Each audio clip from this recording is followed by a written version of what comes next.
안녕하십니까?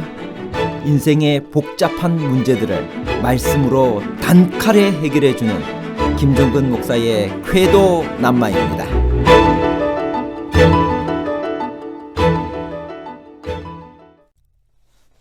예수님의 사망 원인은 무엇인가요? 예수님의 옆구리에서는 피만 흘러나왔나요? 아니면 피와 물이 같이 흘렀나요? 예수님의 옆구리에서 나온 피와 물은 무엇을 상징하나요? 피만과 피와 물에 관한 복잡한 문제를 하나님 말씀의 가르침으로 명쾌하게 해결해 드리겠습니다. 죄 없는 예수님을 석방하려는 로마 총독 빌라도의 노력과 죄 없는 자를 십자가에 못 박으려는 집요한 유대인들의 모습을 비교해 보십시오. 편견이란 얼마나 무서운 것인가요? 요한복음 19장 1절 16절. 이에 빌라도가 예수를 데려다가 채찍질하더라. 이에 예수를 십자가에 못 박도록 그들에게 넘겨주니라. 예수님이 십자가에서 못 박히신 곳은 어디인가요? 요한복음 19장 17절. 그들이 예수를 맡음에 예수께서 자기의 십자가를 지시고 해골, 히브리 말로 골고다라 하는 곳에 나가시니, 빌라도는 예수님이 달리신 십자가 위에 패에 무엇이라고 기록했나요? 어느 나라 말로 기록했나요? 요한복음 19장 20절. 예수께서 못 박히신 곳이 성에서 가까운 고로 많은 유대인이 이 패를 읽는데 히브리어와 로마와 헬라 말로 기록되었더라. 팻말은 히브리어, 로마어, 헬라 말로 기록되었습니다. 로마어는 라틴어를 말합니다. 헬라어와 라틴어는 그 당시 널리 통용되던 언어였고 히브리어는 유대인을 위해서 사용했을 것입니다. 그 당시 널리 쓰여지고 있는 언어로 예수님을 왕이라고 기록한 것은 상징적인 의미가 있습니다. 자칭 유대인의 왕이라고 써달라는 유대인의 요구에 내가 쓸 것을 썼다라고 빌라도는 답변했습니다. 그렇게 말하는 의도는 무엇인가요? 요한복음 19장 21절 22절. 유대인의 대제사장들이 빌라도에게 이르되 유대인의 왕이라 쓰지 말고 자칭 유대인의 왕이라 쓰라 하니 빌라도가 대답하되 내가 쓸 것을 썼다 하니라. 하나님의 아들이 사람을 구원하시려 고통을 당하시는 십자가 밑에서 로마 군인들은 무엇을 했나요? 우리도 혹시 그렇게 살고 있지는 않나요? 요한복음 19장 23절, 24절. 군인들이 예수를 십자가에 못 박고 그의 옷을 취하여 네 깃에 나눠 각각 한 깃씩 얻고 속옷도 취하니 이 속옷은 호지 아니하고 위에서부터 통으로 짠 것이라.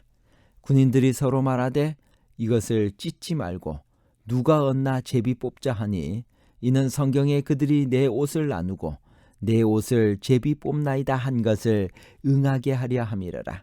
군인들은 이런 일을 하고, 십자가 곁에는 누가 있었나요? 예수님은 어머니 마리아를 누구에게 부탁하셨나요? 왜 형제들에게 부탁하지 않으셨을까요? 요한복음 19장 25절에서 27절. 예수의 십자가 곁에는 그 어머니와 이모와 글로바의 아내 마리아와 막달라 마리아가 섰는지라.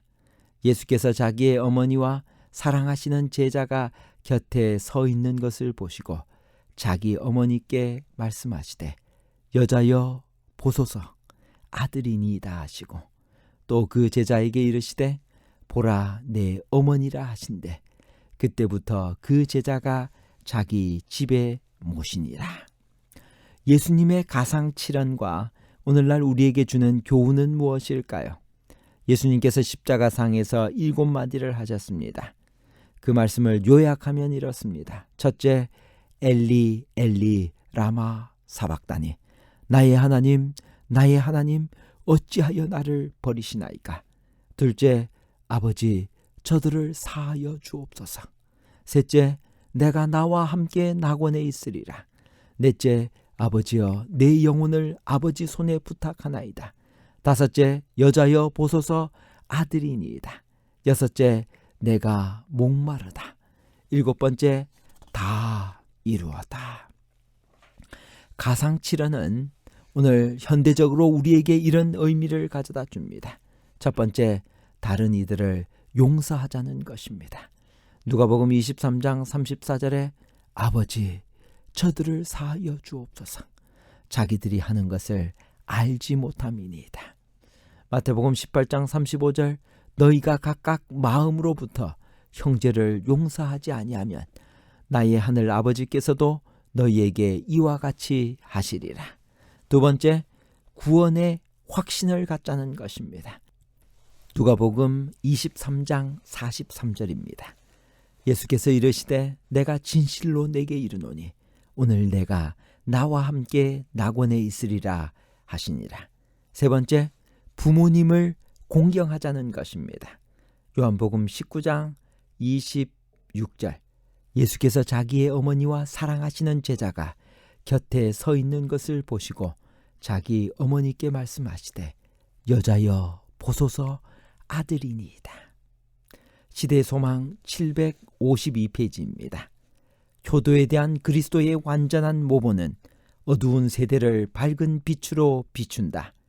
거의 30년 동안 예수께서는 매일의 일과를 수행하시므로 가사를 도우시고 짐을 나누어 지셨다. 이제 그분은 마지막 고통 중에서도 슬퍼하는 홀 어머니를 위하여 필요한 준비를 잊지 않으셨다. 그와 같은 정신이 우리의 주님을 따르는 모든 제자들에게서도 나타나야 할 것이다.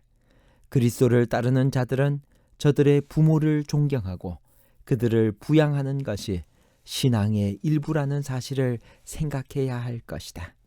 그리스도의 사랑을 마음에 간직한 자들은 반드시 저들의 부모에게 사려 깊은 돌봄과 부드러운 동정을 주게 될 것이다.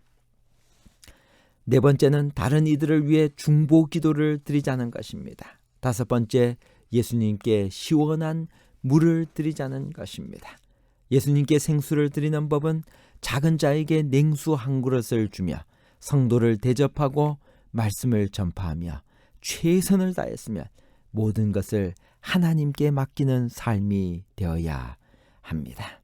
시대의 소망 764페이지 그러므로 천사들이 구주의 십자가를 바라보고 기뻐한 것은 당연하였다. 왜냐하면 저희가 그때 모든 것을 다 이해하지는 못했지만 그들은 죄와 사탄의 멸망이 영원히 확실해졌다는 것과 인류의 구속이 보장되었다는 것과 이 우주가 영원히 안전하게 되었다는 것을 알았기 때문이었다. 그리스도 자신은 갈바리에서 이루신 희생의 결과를 충분히 이해하셨다. 그분은 이 모든 것을 내다보시고 십자가 위에서 다 이루었다고 부르짖으셨다. 예수님의 옆구리에서 흘러나온 피와 물은 어떤 의미가 있나요? 요한복음 19장 34절 그중 한 군인이 창으로 옆구리를 찌르니 곧 피와 물이 나오더라. 예수님의 옆구리에서 나온 피와 물에 대해서 의학적으로 규명하려는 시도가 있어 왔습니다. 일찍이 1847년에 W. 스트라우드 박사는 피와 물은 예수가 심장 파열로 죽은 증거라고 제시했습니다. 예수님께서 세상 죄악의 엄청난 압력과 고통으로 심장이 파열되어 돌아가셨으면 명백하지만 확실한 진단을 내리는 것은 어려운 일입니다. 요한은 또한 요한일서 5장 5절에서 8절에서 예수께 물과 피로 임하셨고 그것을 증거하는 이는 성령이라고 하여 물과 피를 구원의 구속사역과 연결시켰습니다. 초기 문집 209페이지입니다. 로마 병정이 십자가에 매달려 있는 예수님의 옆구리를 창으로 찔렀을 때 두 가지의 분명한 액체가 흘러나왔다. 한 가지는 피였고 또 한 가지는 물이었다. 그 피는 그의 이름을 믿는 자들의 죄를 씻어주심을 표상한 것이고 그 물은 예수께서 믿는 자들에게 생명을 주는 생명수를 상징한 것이었다. 시대의 소망 772페이지 그러나 예수님을 죽게 한 것은 창에 찔렸기 때문도 아니고 십자가의 고통도 아니었다. 죽음의 순간에 큰 소리로 부르짖으신 것과 그분의 옆구리에서 피와 물이 흘러나온 것은 그분이 심장 파열로 죽으셨다는 사실을 말해준다. 그분의 심장은 정신적 고통에 의하여 파열되었다.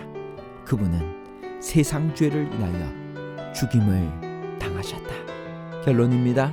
첫 번째, 예수님의 옆구리에서는 피와 물이 같이 흘러나왔습니다. 둘째, 그 피는 그의 이름을 믿는 자들의 죄를 씻어주심을 표상한 것이고 그 물은 예수께서 믿는 자들에게 생명을 주는 생명수를 상징한 것이었습니다. 셋째, 예수님의 옆구리에서 피와 물이 흘러나온 것은 그분이 심장 파열로 죽으셨다는 사실을 말해줍니다. 그분의 심장은 정신적 고통에 의하여 파열되셨습니다. 그분은 세상죄를 인하여 죽임을 당하셨습니다. 감사합니다.